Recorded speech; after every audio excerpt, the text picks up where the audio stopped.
नमस्कार विद्यार्थी मित्रांनो, मी निलेश वानखडे पुन्हा तुम्हा सर्वांचं स्वागत करतोय. नवा दिवस नवा विषय आणि आज घेऊन आलोय आपल्या सिलेबस मधील 4.2 टू सर्व विथ लव्ह. हे नॉवेल E.R. ब्रेथवेट यांनी लिहिलंय आणि अत्यंत महत्त्वपूर्ण नॉवेल आहे. या नॉवेलमध्ये तुम्हाला दोन महत्त्वाच्या मुद्द्यांवर रायटर बोलताना दिसतात. The writer or the author discussed about two major things. The first one is the teacher and student relationship, teacher and student relationship, and the second thing is that how black people were being discriminated by white people. काळ्या लोकांचा गोऱ्या लोकांच्या द्वारे जे काही discrimination केलं जायचं, जे भेदभाव केला जायचा, या दोनही महत्त्वाच्या मुद्द्यांवर भाष्य करणारं हे नॉवेल आहे. It is written by E.R. Braithwaite and he was Guyanese-born British American novelist. He was not only a writer but teacher, diplomat, and his stories are known for the social condition, representation of social condition and discrimination. त्यांच्या स्टोरीजमध्ये racial discrimination आणि social कंडिशनचं चित्रण पाहायला मिळतं. Black लोकांचा कशा प्रकारे त्यांचा भेदभाव केला जायचा, त्यांचं कशा प्रकारे त्यांना डिस्क्रिमिनेट केलं जायचं व्हाईट लोकांच्या द्वारा, हे त्यांच्या संपूर्ण लिटरेचरमध्ये पाहायला मिळतं. त्यांचं 1959 मध्ये ऑटोबायोग्राफिकल नॉवेल आलं ज्याचं नाव आहे टू सर्व विथ लव्ह आणि आपण त्याच नॉवेलमधला एक्स्ट्रॅक्ट यावर्षी अभ्यासणार आहोत. 1959 मध्ये आणि हे जे नॉवेल आहे टू सर्व विथ लव्ह हे ऑटोबायोग्राफिकल नॉवेल आहे. या दोन गोष्टी अत्यंत महत्त्वाच्या. इट वॉज पब्लिश्ड इन 1959 आणि ऑटोबायोग्राफिकल नॉवेल आहे. ठीक आहे, चला. आणि यामध्ये दोन महत्त्वाच्या मुद्द्यांवर भाष्य केलेलं आहे. एक म्हणजे स्टुडंट्स अँड टीचर रिलेशनशिप आणि दुसरं म्हणजे रेशियल डिस्क्रिमिनेशन. ओके, या दोन महत्त्वाच्या मुद्द्यांवर या पूर्ण नॉवेलमध्ये भाष्य केलेलं आहे. चला पुढे जाऊया. E.R. ब्रेथवेट यांच्या बाकी पुस्तकांची, बाकी नॉवेल्सची किंवा बाकी लिटररी वर्कची सुद्धा इथं नावं दिलेली आहेत. A kind of home coming, त्यानंतर अ चॉईस ऑफ स्ट्रॉज वगैरे त्यांची नॉवेल्स आहेत. आणि त्यांच्या पूर्ण लिखाणामध्ये तुम्हाला काय पाहायला मिळेल, ही डील्स विथ की बिंग अन एज्युकेटेड ब्लॅक मॅन, एक एज्युकेटेड ब्लॅक मॅन असून सुद्धा त्याला काय करावं लागायचं, त्याला अनेकदा इनह्युमन डिस्क्रिमिनेशनचा सामना त्याला त्याच्या आयुष्यभर करावा लागला आणि त्या सर्व गोष्टींचं चित्रण त्यांच्या लिटरेचरमध्ये पाहायला मिळतं. ओके, चला. आता नेमकं आपल्याला या नॉवेलमध्ये तुम्हाला काय दिलेलं आहे किंवा हे नॉवेल कशाविषयी आहे तेही समजून घेऊ. It is an autobiographical novel. Okay, the narrator is an engineer. ते actually he was an engineer but to make both ends meet. Okay, याचा अर्थ काय होतो, to make both ends meet म्हणजे याचा अर्थ होतो अर्न जस्ट इनफ. काय करायचं, तर earn just enough to live on, जगण्यासाठी आवश्यक आहे म्हणून पैसा आवश्यक आहे. तर तो पैसा मिळवण्यासाठी कुठेतरी जॉब आपण जेव्हा करतो तेव्हा त्याला आपण to make both ends meet असं म्हणतो. He accept the job of teacher, म्हणजेच त्याची इन्कम कुठून तरी यावी म्हणून त्यांनी, ॲक्च्युली ही वॉज इंजिनियर पण इन्कम सोर्ससाठी, फक्त इन्कम सोर्ससाठी त्यांनी टीचरचा जॉब ॲक्सेप्ट केला होता. आणि कुठं, ईस्ट एंड स्कूलमध्ये, लंडनच्या ईस्ट एंड स्कूलमध्ये त्यांनी जॉब स्वीकारला. The school is full of trouble makers. आणि शाळेमध्ये जी विद्यार्थी आहेत ते असे विद्यार्थी आहेत जे हू वर rejected from all other schools. अशा प्रकारची ट्रबल मेकर्स आणि बदमाश मुलं या शाळेमध्ये आहेत, या स्कूलमध्ये आहेत ॲट द बिगिनिंग. आणि सुरुवातीला जेव्हा टीचर म्हणून E.R. ब्रेथवेट तिथं अपॉइंट होतात, सुरुवातीच्या काळामध्ये he is ridiculed and bullied by the students. विद्यार्थी त्यांना खूप त्रास देतात, त्यांची चेष्टा करतात, त्यांना त्रास देतात, बुलीड बाय द स्टुडंट. पण नंतर हळूहळू त्यांच्या डिमिनरमुळं, त्यांच्या डिमिनरचा अर्थ काय होतो बेटा, वे ऑफ बिहेवियर, म्हणजे ज्याप्रमाणे आपण बिहेव करतो, how to we behave, the way he behaves, त्याला म्हटलेलं आहे हीज डिमिनर.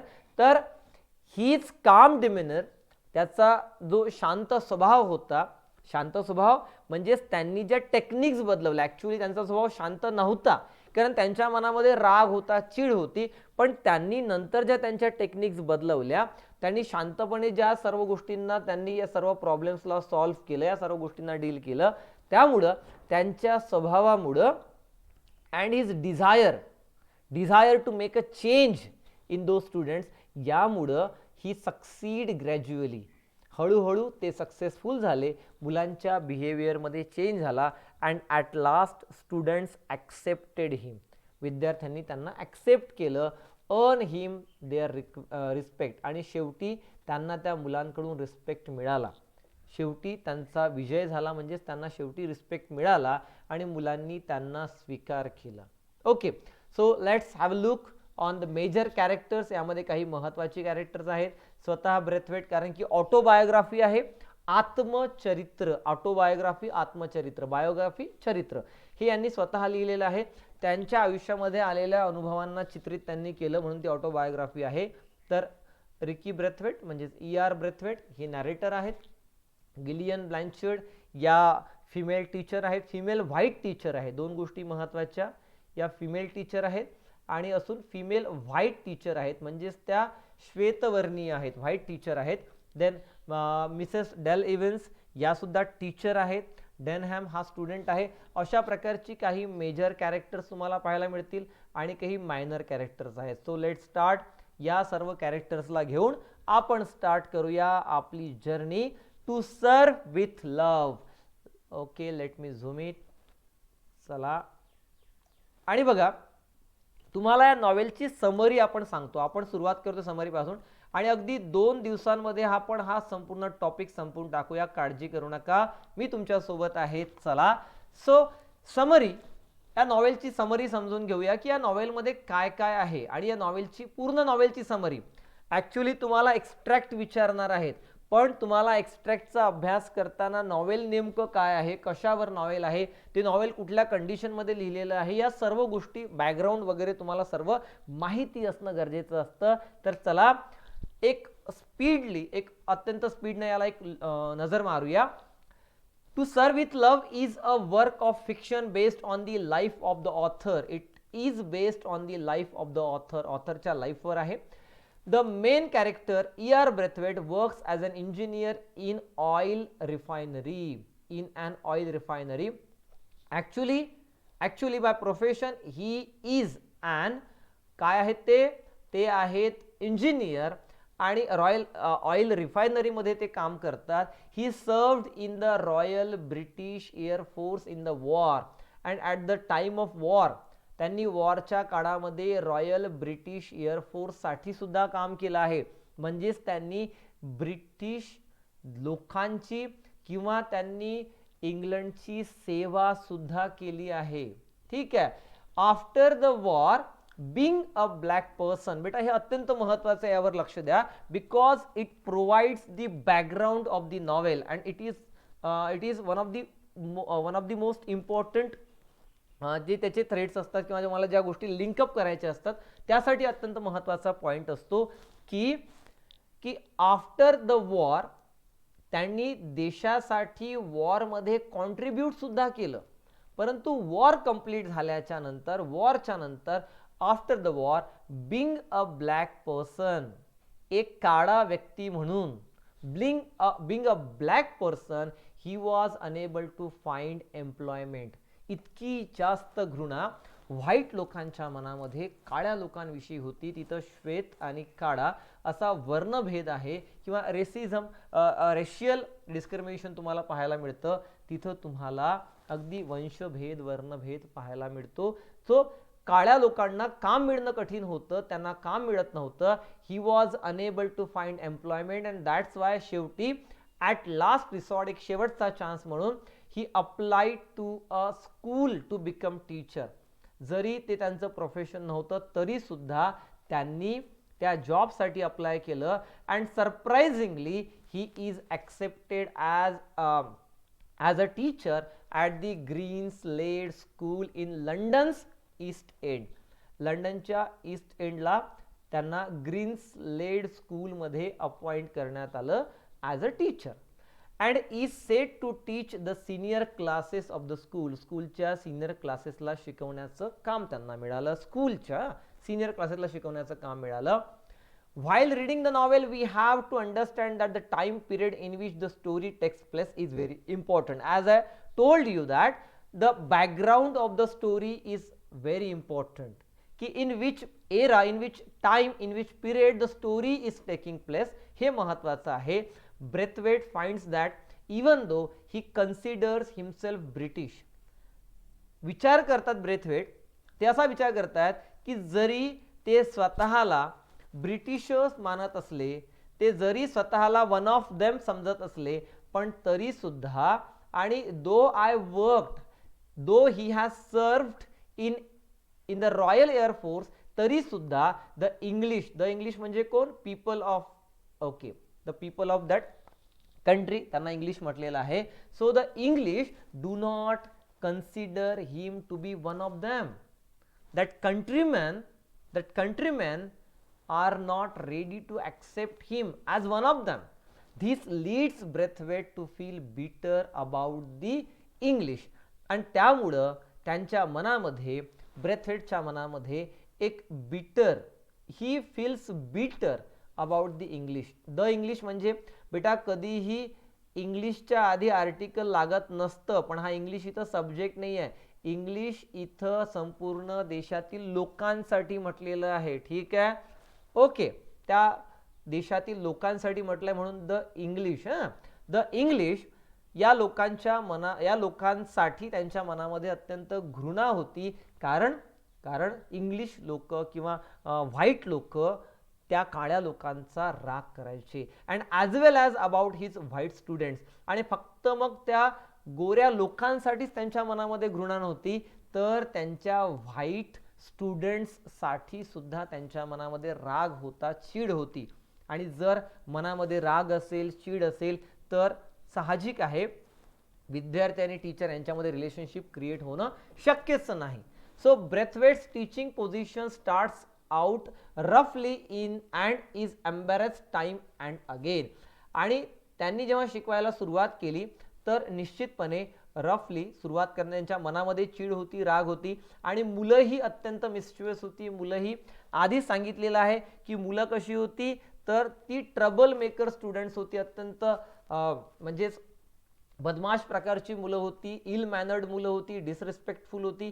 त्यामुळं त्यांनी जी सुरुवात केली ती सुरुवातच अशा प्रकारची झाली की he considers he students disrespectful, ill mannered and mischievous while he students. अँड ते त्यांच्या विद्यार्थ्यांना प्रत्येक वाक्य, जी महत्वाची वाक्य ती प्रत्येक वाक्य मी तुम्हाला समजून सांगतो आहे. अगदी तुमचं टेक्स्टबुक तुमच्या समोर ठेवा, तुमचं पुस्तक तुमच्या समोर असावं, तुमचा पेन पेन्सिल तुमच्या जवळ असावी आणि महत्त्वाच्या गोष्टी तुम्ही मार्क करत जावं. ठीक आहे.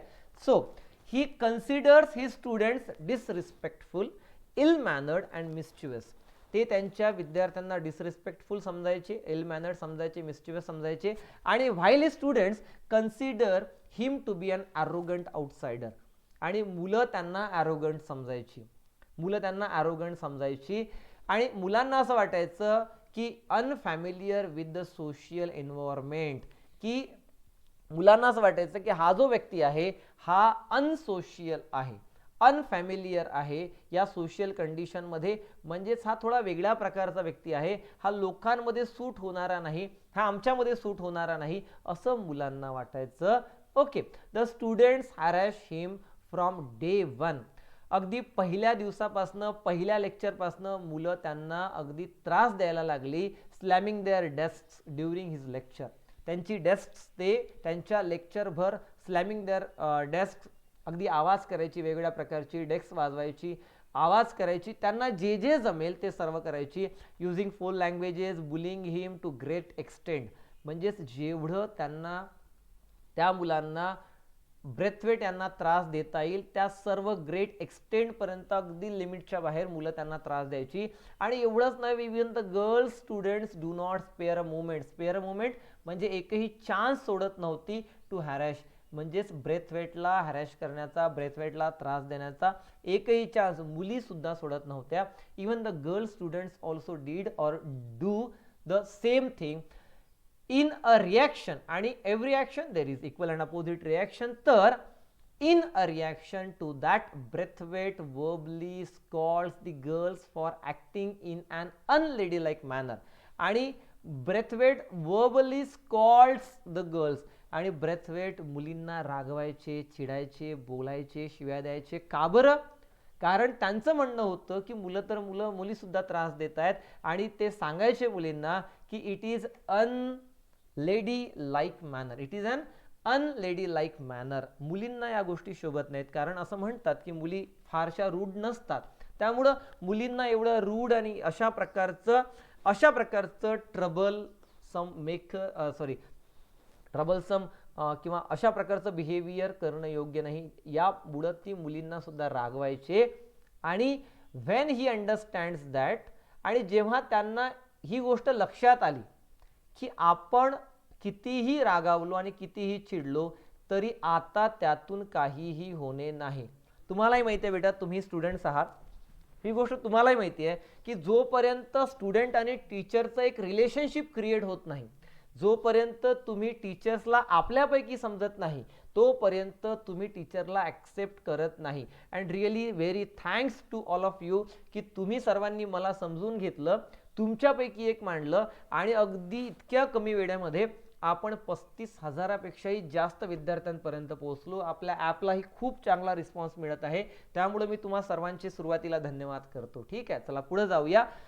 When he understands that his outburst has not gained. Outburst म्हणजे इथं काय म्हटलंय, जी चीड, जी राग त्यांच्या मनातून बाहेर येतो, जी खदखद त्यांच्या मनामध्ये आहे. आणि तो राग, ती खदखद कोणासाठी आहे बेटा? ॲक्च्युली ती आहे व्हाईट पीपलच्या कम्युनिटीसाठी, व्हाईट लोकांसाठी. तो राग, ती चीड आहे. परंतु ती राग, ती चीड ते कोणावर काढतात? ते विद्यार्थ्यांवर काढतात. त्यामुळं त्यांच्या मनामध्ये सुरुवातीपासूनच एक प्रकारे काय झालं आहे, सुरुवातीपासूनच त्यांच्या मनामध्ये एक, त्याला म्हणू आपण, पूर्वग्रह दूषित आहेत.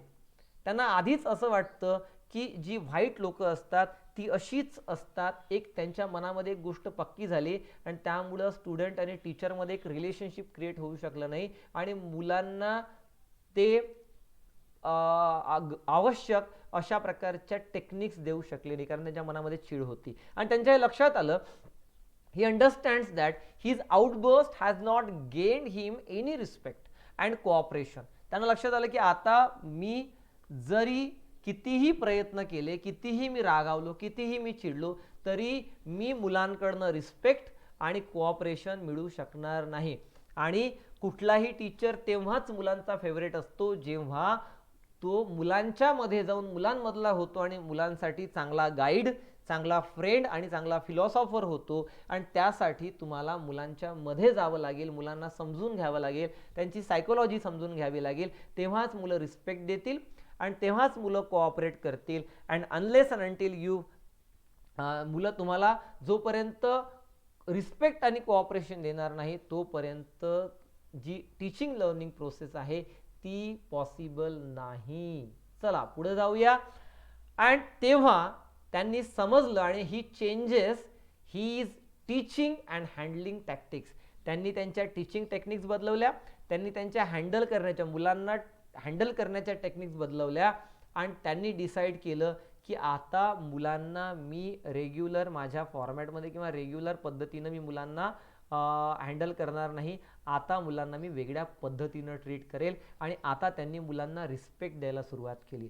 आणि साहजिक गोष्ट आहे, जेव्हा तुम्ही समोरच्याला रिस्पेक्ट देता तेव्हा तोही आपल्याला रिस्पेक्ट देतो. रिस्पेक्ट जर पाहिजे असेल तर रिस्पेक्ट द्यायला शिका. तुम्ही लोकांना रिस्पेक्ट दिली तर लोक तुम्हाला रिस्पेक्ट देतील. Okay, so he started to interact with them as though they are adults and respectable person. त्यांनी मुलांना रिस्पेक्ट द्यायला सुरुवात केली. सुरुवातीच्या काळामध्ये मुलांना आणि त्यांना सुद्धा मुलांना ते ऑकवर्ड आणि विचित्र वाटायचं अँड अननेसेसरी वाटायचं की का बरं सर अशा प्रकारे बोलत आहेत, अशा प्रकारे अति आम्हाला रिस्पेक्ट देत आहेत असं सुरुवातीच्या काळामध्ये मुलांना सुद्धा वाटलं. पण तरी त्यांनी मुलांसोबत इंटरॅक्ट करायला सुरुवात केली. कशा प्रकारे त्यांना जणू काही ते अडल्ट्स आहेत आणि ते रिस्पेक्टेबल पर्सन आहेत अशा प्रकारे मुलांना त्यांनी रिस्पेक्ट द्यायला सुरुवात केली. He requires every girl be referred to as miss. प्रत्येक मुलीला मिस आणि प्रत्येक मुलाला ते सर म्हणायला लागले. At first students finds this level of difference ridiculous and unnecessary. सुरुवातीला मुलांना ते विचित्र वाटायचं. सुरुवातीला मुलांना वाटायचं की हे सर्व अननेसेसरी आहे, गरज नसताना सर फालतूची कामं करत आहे असं मुलांना सुरुवातीला वाटलं. रिडिक्युलस वाटलं की काय हे विचित्र प्रकार आहे असं मुलांना वाटलं. पण नंतर हळूहळू however they come around after only a few weeks, but after few weeks. आणि हे नेहमी लक्षात ठेवा, इट वर्क्स. ही जी मेथड आहे ती खरंच महत्त्वाची आहे. इट वर्क्स की जर तुम्ही लोकांना सन्मान दिला तर लोक तुम्हाला एक दिवस नक्की सन्मान देतील. तुम्ही तुमची पद्धत बदलवू नका लोकांसाठी, तुम्ही तुमचा रिस्पेक्ट देणं सुरू ठेवा. And however they come around after only a few weeks. आणि अगदी काही आठवड्यांमध्ये completely changing both their hygiene and their attitudes towards one another. Completely, there is a complete change in few weeks. After few weeks, there is a change among all those students. This marks the success of Braithwaite in handling the students in a very amicable way. आणि इथं तुम्हाला दिसतं की अगदी सहज आणि अगदी चांगल्या पद्धतीनं ब्रेथवेट यांनी मुलांमध्ये एक चेंज घडवून आणला. To increase the class cultural exposure, he takes them on field trips and excursion to museum and theaters to. आणि त्यांनी मुलांमध्ये मग चेंज करण्यासाठी आणखी काही वेगवेगळ्या गोष्टी केल्या ज्या खूप महत्त्वाच्या असतात, बिलकुल महत्त्वाच्या असतात. आणि ॲज अ टीचर मी सुद्धा ठामपणे सांगू शकतो की या गोष्टी मुलांमध्ये बदल घडवण्यासाठी आणि मुलांमधला जो इंटरेस्ट आहे शिक्षणामधला वाढवण्यासाठी अत्यंत गरजेच्या असतात. तर त्यांनी मुलांमध्ये या सर्व गोष्टी वाढाव्या, बदलाव्या म्हणून त्यांनी फील्ड ट्रिप्सचं अरेंज केल्या. एक्सकर्शन म्हणजे पिकनिक, ट्रिप्स या सर्व अरेंज केल्या. म्युझियममध्ये, थिएटरमध्ये त्यांना घेऊन गेले. आणि to everyone surprise many of the students have never been. त्यापैकी अनेक अशी विद्यार्थी होते जे त्यांच्या आयुष्यामध्ये म्हणजे आतापर्यंतच्या वयामध्ये ते कधीही थिएटर्स, म्युझियम्स, एक्सकर्शनला गेले नव्हते. अशी अनेक मुलं होती. बेटा पोस्ट वॉर कंडिशन आहे. बघा, पोस्ट वॉर कंडिशन म्हणजे काय आहे की युद्धाच्या नंतरची परिस्थिती आहे. युद्धाच्या नंतरच्या परिस्थितीमध्ये कुठल्याही युद्धाच्या नंतर किंवा कुठल्याही युद्धाच्या आधी तिथल्या लोकांच्या किंवा तिथल्या सोशियल, फिजिकल अनेक अंगानं सोसायटीवर त्याचे परिणाम होत असतात. त्यामुळं तिथं बऱ्याच मोठ्या प्रमाणात इथं जे विद्यार्थी आहेत ते middle class, lower middle class फॅमिलीमधून आहेत. अनेक विद्यार्थी आयुष्यामध्ये कधीही कुठं गेले नव्हते तर या प्रकारच्या एक्सकर्शन्सवर, म्युझियममध्ये, थिएटर्समध्ये गेले नव्हते. त्यामुळं मुलांच्या मनामध्ये टीचरविषयी एक प्रकारची अटॅचमेंट क्रिएट झाली. त्यानंतर त्यांची फ्रेंडशिप झाली. बघा, इथं तुम्हाला आणखी एक अँगल पाहायला मिळतो की सोसायटीमधला प्रत्येक व्यक्ती हा डिस्क्रिमिनेशन करणारा नसतो. प्रत्येक सोसायटीमध्ये जसं आपल्याकडे आपण जेव्हा भारतामध्ये सुद्धा पाहतो तर आपल्याकडेही खूप मोठ्या प्रमाणात जातीभेद वगैरे तुम्हाला तेव्हाही पाहायला मिळायचा आणि आजही छुप्या स्वरूपामध्ये आजही तो तुम्हाला तिथं पाहायला मिळतो. त्याची अनेक उदाहरणं तुम्हाला पाहायला मिळतात. पण अनेक अशी लोक असतात समाजामध्ये ज्यांच्या मनामध्ये, जशी तुम्ही सर्व लोक आहात, आपल्या मनामध्ये, आपल्यासारख्यांच्या मनामध्ये कुठल्याच प्रकारचा जातीभेद, द्वेष, जातीवर्ण या प्रकारचं कुठलंच जातीवर आधारित, धर्मावर आधारित, वंशावर आधारित कुठल्याच वर्णावर आधारित द्वेष आपल्या मनामध्ये नसतो. तशीच अनेक वाईट लोक सुद्धा आहेत किंवा होती ज्यांच्या मनामध्ये अशा प्रकारचा कुठलाच राग नाही. तर इथे तुम्हाला a female character, a female teacher Gillian Blanchard accompanies the class on these excursions. आणि या सर्व पिकनिक्सवर, या सर्व ट्रिप्समध्ये, या सर्व प्रवासामध्ये गिलियन ब्लँचर्ड या त्यांच्या सोबत नेहमी असायच्या. कारण सोबत मुली आहेत, एक लेडी टीचर असणं आवश्यक आहे, पण त्या नेहमी सोबत असल्यामुळं त्यांच्यामध्ये एक प्रकारचं रिलेशनशिप क्रिएट झालं, फ्रेंडशिप त्यांच्यामध्ये क्रिएट झाली. ब्लँचर्ड्स आणि ब्रेथवेट यांच्यामध्ये एक प्रकारचं फ्रेंडशिपचं नातं क्रिएट झालं. फ्रेंडशिपचं नातं ब्लँचर्ड आणि ब्रेथवेटमध्ये एक प्रकारचं फ्रेंडशिपचं नातं क्रिएट झालं. And Braithwaite's relationship with his students is tested many a times. आणि फक्त इतक्या सहजासहजी मुलांचं आणि ब्रेथवेट यांचं नातं क्रिएट झालं असं नाही आहे. एवढं सोपं नव्हतं ते. त्यांना अनेक वेळा त्यांना त्या गोष्टी प्रूव्ह कराव्या लागल्या. म्हणजेच कसं की अनेक असे प्रसंग आले जिथं त्यांचे रिलेशनशिप टेस्ट झाली. म्हणजेच काय की अनेक अशी प्रसंग आली जेव्हा वारंवार ब्रेथवेट यांना मुलांना सांभाळावं लागलं, मुलांना समजून घ्यावं लागलं आणि मुलांना समजून सांगावं लागलं. अनेक अशी प्रसंग आली, म्हणून म्हटलं आहे tested. Although he students frequently disappoint and hurt him. बरेचदा अनेक अशी प्रसंग आली जेव्हा विद्यार्थ्यांनी ब्रेथवेट यांना डिसअपॉइंट केलं, हर्ट केलं. का बरं? कारण एवढं समजून सांगून सुद्धा मुलं वारंवार चुका करायचे. त्यामुळं म्हटलेलं आहे की खूप प्रयत्न करून सुद्धा बरेचदा मुलांनी डिसअपॉइंट केलं, त्यांना हर्ट केलं. पण तरी सुद्धा ऑल्दो मुलांनी जरी अशा प्रकारे त्यांना हर्ट केलं, अशा प्रकारे अनेकदा डिसअपॉइंट केलं, तरी सुद्धा he learns to forgive them. ते मुलांना माफ करायला शिकले. त्यांनी मुलांना माफ केलं. आणि माफ करणारा हा कधीही मोठा असतो. The students constantly surprise him with their maturity. आणि दिवसेंदिवस मुलं आता एवढी मॅच्युअर झाली, एवढं मॅच्युअर असल्यासारखी आता वागायला लागली. मुलांमध्ये एवढे चेंजेस झाले की मुलांनी त्यांच्या मॅच्युरिटीनं, इम्पथीनं आणि नॉलेजनं फक्त त्यांनाच नव्हे तर संपूर्ण स्कूलला सरप्राईज केलं. स्टुडंट्स सरप्राईज हिम. मुलं त्यांना सरप्राईज करायची. म्हणजेच त्यांचा विश्वास बसत नव्हता की ही माझीच मुलं आहेत का. आणि आपल्याला जो इन्सिडेंट दिला आहे, आपल्याला जो चॅप्टर दिला आहे, चॅप्टर नंबर 17, इथं तुम्हाला जो एक्स्ट्रॅक्ट दिला आहे ती तुम्हाला पाहायला मिळेल की मुलांमध्ये झालेला जो इनॉर्मस चेंज आहे, इट कॅन बी सीन, तो तुम्ही पाहू शकता. Another facet of the story which greatly affects its narrative lies in the heavy history of colonialism. तुम्हाला इथं आणखी एक दुसरा फेसेट किंवा एक दुसरा अँगल इथं पाहायला मिळतो, एक दुसरी बाजू पाहायला मिळते या नॉवेलची. मी तुमच्याशी आधीच बोललो की एक बाजू काय सांगितली मी तुम्हाला, एक बाजू सांगितली की टीचर आणि स्टुडंट मधलं असणारं जे रिलेशन आहे ते तुम्हाला पाहायला मिळतं. पण दुसरं रिलेशन आहे की हिस्ट्री ऑफ कॉलोनियलिझम. म्हणजेच इथं आता नेमकं कॉलोनियलिझम काय असतं वगैरे, वसाहतवाद वगैरे काय असतो, हा आपल्याकडे वेळ कमी आहे आणि आपल्याकडे एक्झाम महत्त्वाची आहे म्हणून इतकं डिटेलमध्ये जाऊया नको. इंग्लिश लिटरेचरमध्ये आपण या गोष्टी डिटेलमध्ये पाहत असतो.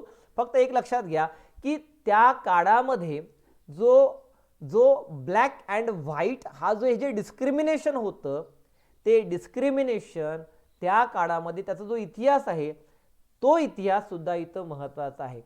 इट्स डार्क कॉन्सिक्वेन्सेस, की त्याचे जे परिणाम होते, जे मेंटल अँड फिजिकल ट्रॉमा लोकांच्या मनामध्ये क्रिएट झाला होता, लोकांच्या मनामध्ये चीड क्रिएट झाली होती. अगदी ब्रेथवेटच्या मनामध्ये असणारी चीड आहे. ब्रेथवेटच्या मनामध्ये मेंटल अँड फिजिकल ट्रॉमा जो आहे, जो ब्रेथवेटच्या मनामध्ये निर्माण झाला होता, it increases hatred and Wrath for British. आणि त्यामुळं ब्रेथवेटच्या मनामध्ये एक प्रकारची चीड, एक प्रकारचा राग ब्रिटिश लोकांच्या साठी त्याच्या मनामध्ये होता. ही कॉन्स्टंटली फील्स द प्रिजुडिशियल इफेक्ट. आणि जो एक पूर्वग्रह आहे, प्रिजुडिशियल म्हणजे बेटा पूर्वग्रह, तर त्यांच्या मनामध्ये एक प्रकारचा पूर्वग्रह झाला होता. पूर्वग्रह का बरं? त्यांनी आयुष्यामध्ये एवढे जास्त हे डिस्क्रिमिनेशन भोगलं आहे, त्यांनी एवढं जास्त हा जो भेद आहे किंवा हे जी भेदभावाची भावना आहे याचा परिणाम त्यांनी आयुष्यभर भोगला. त्यामुळं या सर्व गोष्टींच्या मुळं त्यांच्या मनामध्ये एक प्रकारची हेट्रेट, एक प्रकारची चीड त्यांच्या मनामध्ये निर्माण झाली होती. आणि तुम्हाला ही चीड वारंवार पाहायला मिळते. आणि त्यामुळं ही फील्स प्रिजुडिशियल इफेक्ट्स ऑफ कोलोनलिझम, आणि त्यामुळं कलोनलिझमची एक प्रकारचा त्यांच्या मनामध्ये त्या गोष्टीविषयी एक चीड क्रिएट झाली होती while living in England after World War two. World War टूच्या नंतर त्यांच्या त्या संपूर्ण बिहेवियरमध्ये जो एक चेंज झाला, त्यांच्या मनामध्ये एक चीड क्रिएट झाली होती. And these negative experiences frequently shape his thoughts and action. आणि त्यामुळं या सर्व गोष्टींचा परिणाम त्यांच्या विचारांवर आणि त्यांच्या ॲक्शनवर झाला, आणि हे तुम्हाला वारंवार पाहायला मिळतं. Braithwaite is surprised and shocked by the condition in which the students leave.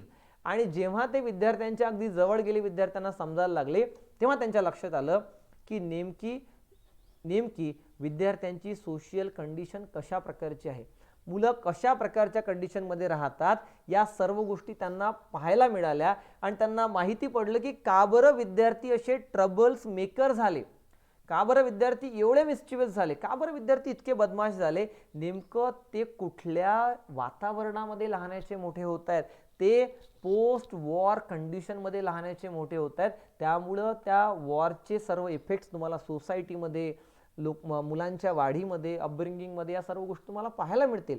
And the effect of war or the physical trauma of war that can be seen throughout his teaching environment. आणि त्यांच्या teaching एन्व्हायरमेंटमध्ये तुम्हाला किंवा या सर्व पूर्ण वाचनामध्ये तुम्हाला या सर्व गोष्टी पाहायला मिळतील. सो बेटा, ही होती समरी ऑफ द नॉवेल. आणि लगेच आजच आपण या नॉवेलची theme of the novel and synopsis of the extract आजच कंप्लीट करून, अगदी 2 दिवसामध्ये आपल्याला हे नॉवेल कंप्लीट करायचं आहे. आणि हो, अत्यंत महत्त्वाचा मुद्दा असा की तुम्ही अजूनही जर ॲप डाउनलोड करून जर नोट्स मिळवल्या नसतील तर आजच ॲप डाउनलोड करा. लिंक खाली डिस्क्रिप्शनमध्ये दिलेली आहे. तुम्ही निल्सन एज्युकेअर या नावाने आपले ॲप आहे, निल्सन एज्युकेअर, ओके, या नावाने प्ले स्टोअरला ॲप आहे. मिळालं नाही तर तुम्हाला लिंक मी खाली डिस्क्रिप्शनमध्ये दिलेली आहे, ती लिंक, त्या लिंकवरून जा, ॲपला डाउनलोड करा. आणि बऱ्याच लोकांचं म्हणणं आहे की त्यांना अजूनही बॅचेस मिळत नाही आहेत, की सर नेमकं बॅचमध्ये कसं जॉईन व्हायचं.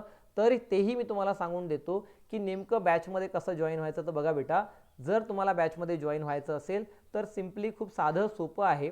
जेव्हा तुम्ही ॲप डाउनलोड करता तेव्हा तुमच्यासमोर अशा प्रकारचा इंटरफेस येतो, ठीक आहे.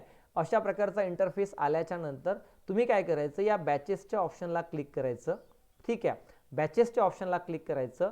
आणि बॅचेसच्या ऑप्शनला क्लिक केल्याच्या नंतर तुम्ही जेव्हा बॅचेसच्या ऑप्शनला क्लिक करता तर बॅचेसच्या ऑप्शनला क्लिक केल्यानंतर तुमच्यासमोर बॅचेसच्या ऑप्शनला क्लिक केल्यावर तुमच्यासमोर एक इंटरफेस येतो. ती तुम्हाला बॅच कोड विचारतील. बॅच कोड विचारल्यानंतर तुम्ही बॅच कोड टाकायचा. आता बॅच कोड कुठला टाकायचा, तर बॅच कोड टाकण्यासाठी जर तुम्हाला बॅच कोड टाकायचा असेल तर बॅच कोड टाकण्यासाठी बॅच कोड कुठला टाकायचा बेटा, तर बॅच कोड इथं दिलेला आहे बघा. इथं आपण 12th बॅच कोड दिला. जर तुम्हाला बॅच कोड विचारला तर आपण इथं 12th बॅच कोड तुम्हाला दिलेला आहे. किंवा तुम्ही 3 इंग्लिश हा जरी बॅच कोड टाकला तरी मला रिक्वेस्ट येऊन जाईल. ओके, आधी काय करायचं, बॅचेसला क्लिक करायचं. बॅचेसला क्लिक केल्यावर तुम्हाला बॅचेसमध्ये असं प्लसचं ऑप्शन मिळेल, त्या प्लसला क्लिक करायचं. मग तुम्हाला बॅच कोड विचारल्यावर 3 इंग्लिश हा बॅच कोड टाकायचा, ठीक आहे. आणि बॅच कोड टाकल्यानंतर तुम्हाला या बॅचमध्ये तुम्ही एंट्री केल्यावर अगदी इथं वरच्या लाईनमध्ये तुम्हाला इथं काय दिसेल, स्टडी मटेरियलचं ऑप्शन दिसेल. त्या स्टडी मटेरियलच्या ऑप्शनमध्ये क्लिक करायचं. तुम्हाला डिटेलमध्ये तिथं PDF फाईल अवेलेबल आहेत. किंवा व्हिडिओजच्या ऑप्शनला गेल्यानंतर तुम्हाला व्हिडिओसुद्धा अवेलेबल आहेत. सो चला पटकन व्हिडिओला लाईक करा आणि ॲपला डाउनलोड करा आणि मित्रांपर्यंत शेअर करा. Thank you so much.